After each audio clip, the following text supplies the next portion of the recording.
C'est à son tour, elle est dans les starting blocks. Une peau d'autant plus fragile et vulnérable. Oui, c'est vrai que la peau du bébé met un certain nombre d'années à acquérir sa défense. C'est la défense que nous, on connaît en tant qu'adulte. Et pendant tout ce laps de temps, et plus il est jeune, plus c'est vrai, elle est d'autant plus fragilisée, beaucoup plus sensibilisable et aussi un petit peu plus perméable. Donc ça veut dire qu'il faut vraiment faire attention à la qualité des produits cosmétiques qu'on emploie. Ça pénètre tout de suite, quoi. Voilà. Ça pénètre plus facilement. Plus rapidement, voilà. Bien qu'en principe, un cosmétique doit rester dans les couches superficielles de l'épiderme, on sait très bien qu'on retrouve des ingrédients cosmétiques dans certaines zones du corps, ça on l'a prouvé, et donc chez les bébés particulièrement, il faut faire très attention à ce qu'on met. Donc il faut surveiller la composition des cosmétiques qu'on emploie, et il ne faut pas forcément se fier aux mots doux écrits en très gros sur l'étiquette ou aux jolis visuels de bébé sur l'étiquette. Ça ne veut pas forcément dire que la formulation est bonne.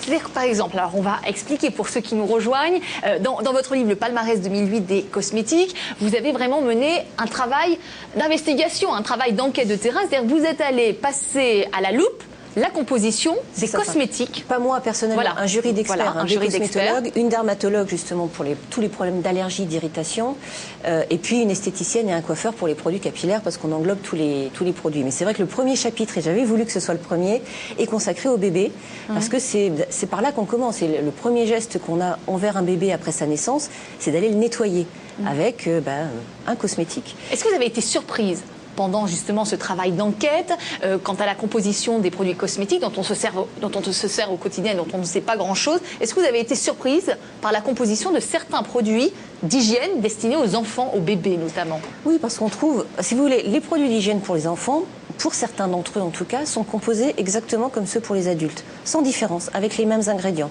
Ce qui veut dire avec les mêmes conservateurs, dont certains sont cancérogènes, ça veut dire avec les mêmes parfums qui contiennent des phtalates, comme on avait dit tout à l'heure, quand ils sont d'origine synthétique. Ça veut dire avec les mêmes colorants qui sont parfois eux aussi suspectés d'avoir un potentiel cancérogène. C'est suspecté, on est oui, vraiment... parce que voilà, c'est pas interdit parce qu'on suppose, mais ça n'a pas encore été vérifié. C'est difficile donc, de faire le lien entre un ingrédient spécifique et une maladie. Voilà. Je pense vraiment que c'est l'accumulation de ces composés plus ou moins toxiques dans l'organisme, et plus on les met petits et plus ils en absorbent. Vous savez qu'un bébé, il naît déjà avec un certain nombre de substances toxiques dans son organisme. Ça aussi, il y a une association qui avait fait des analyses de cordons ombilicaux et qui avait trouvé, je ne sais plus combien, mais un nombre impressionnant, plus de 100 substances toxiques, ça je suis sûre, dans le cordon ombilical des mamans, et donc qui étaient dans le corps de l'enfant dès sa naissance. Les produits les plus litigieux qu'on retrouve justement dans les rayons quand on va acheter les produits d'hygiène pour les bébés, les produits les plus litigieux, quels sont-ils? Pour moi, ce sont vraiment d'abord les conservateurs, parce que certains sont très irritants, parfois allergisants. On les retrouve dans quels produits? C'est-à-dire les gels? On les retrouve dans tous les produits. Ah, tous? Shampoing, gel, lavant, oui. Alors, là où j'ai repéré les plus dangereux, c'est dans les gels lavants, les bains moussants, et dans les lingettes, ça vous pouvez les oublier. D'abord, c'est pas écologique. C'est tellement pratique. Oui, c'est très pratique. Alors, mais c'est vraiment si vous n'avez vraiment pas d'autre solution, parce que c'est pas écologique du tout, ça on le sait. Ouais. En plus, ce sont des concentrés de substances d'origine synthétique et parmi les plus dangereuses. Et donc là, franchement, en plus les lingettes, vous allez vous en servir sur le siège du bébé, qui est un petit peu souvent irrité, qui est d'autant plus fragilisé, et où les substances toxiques vont d'autant pouvoir pénétrer facilement dans l'organisme. Alors qu'est-ce qui doit nous inciter au déclic, à l'impulsion d'achat? C'est-à-dire quels conseils vous pourriez nous donner pour bien acheter, pour mieux acheter? Alors déjà, parce qu'il y a l'embarras du choix. Il y a l'embarras du choix, mais on n'est pas obligé d'acheter beaucoup de produits. De quoi on a besoin finalement pour une bonne hygiène d'un bébé? C'est un produit pour le laver dans son bain, un produit pour les petites toilettes de la journée, et puis éventuellement une crème pour le siège, quoi. Et puis on en achète tellement on veut bien faire. Mais voilà. Et si ceux-là, vous êtes sûr qu'ils ont une composition qui soit respectueuse de la peau de l'enfant, qui soit pas dangereuse pour sa santé à long terme. Mais comment on le reconnaît? Est-ce que déjà la couleur, déjà si c'est blanc, c'est déjà bon départ? Alors déjà oui, essayez sans parfum, sans colorant. Déjà vous évitez pas mal de dangers. C'est vrai que le produit est moins agréable. On a tous connu, et moi la première, l'odeur de certaines gammes. L'odeur bébé? L'odeur bébé qui était associée à certaines marques. On faisait, bon, très bien, ça oubliez, tant pis, remplacez éventuellement donc, par des huiles essentielles. Voilà. Mais alors des huiles essentielles très faiblement dosées. Et donc, alors, sans couleur, sans parfum, c'est déjà plutôt un bon signe quand même. Si vous voulez parfumer bébé, choisissez plutôt des eaux florales.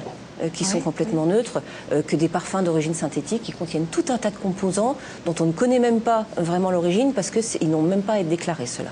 Et pour le reste, eh ben, il faut choisir par exemple pour les gels lavants, les tensioactifs, ces matières qui font de la mousse et qui lavent, il faut les choisir les plus doux possibles. Il y a plusieurs familles, donc on les a toutes listées. Il ne faut pas que ça mousse obligatoirement. On a le sentiment que la mousse lave, mais non. Alors voilà, c'est pas la mousse qui lave. Et en général, quand ça mousse beaucoup, c'est aussi signe que le tensioactif qui fait la mousse est parmi les plus irritantes du marché. Moins ça mousse, mieux c'est. Moins ça mousse, mieux c'est. Donc, autre indice. Et s'il y a marqué sur l'étiquette que c'est un tensioactif dérivé du sucre ou de la betterave, là, vous pouvez y aller avec un peu plus de confiance. Ça risque d'être un petit peu moins irritant. Alors, vous donnez une liste de marques, puisqu'il y a des notes, voilà. Vous donnez justement... catégorie par catégorie de produits, on a tout évalué, donc sous tous leurs critères, et puis on a établi le classement des meilleurs et on donne les marques. Il y a une liste de 20 produits, puis il y a le top 3. Alors les marques qui ont retenu votre attention, regardez-les. Ils nous mettent la musique qui nous stresse. Encore, ils nous mettent déjà la musique. Il y a des marques en grande surface, comme Bébé Cadom, qu'on peut citer. Il y a des marques en dermopharmacie, comme Aven, par exemple, qui est une très bonne marque. Et puis il y a des marques bio,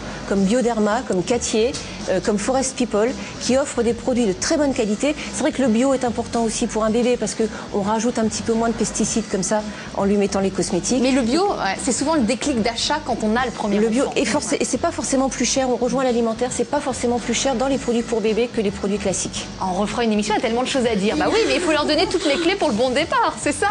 Allez, merci infiniment d'avoir partagé cette heure en notre compagnie. Je rappelle le titre de votre livre, Laurence Bittner, c'est une bible, le palmarès 2008 des cosmétiques aux éditions Le Duc. Merci à vous trois d'avoir partagé cette heure en notre compagnie. Merci.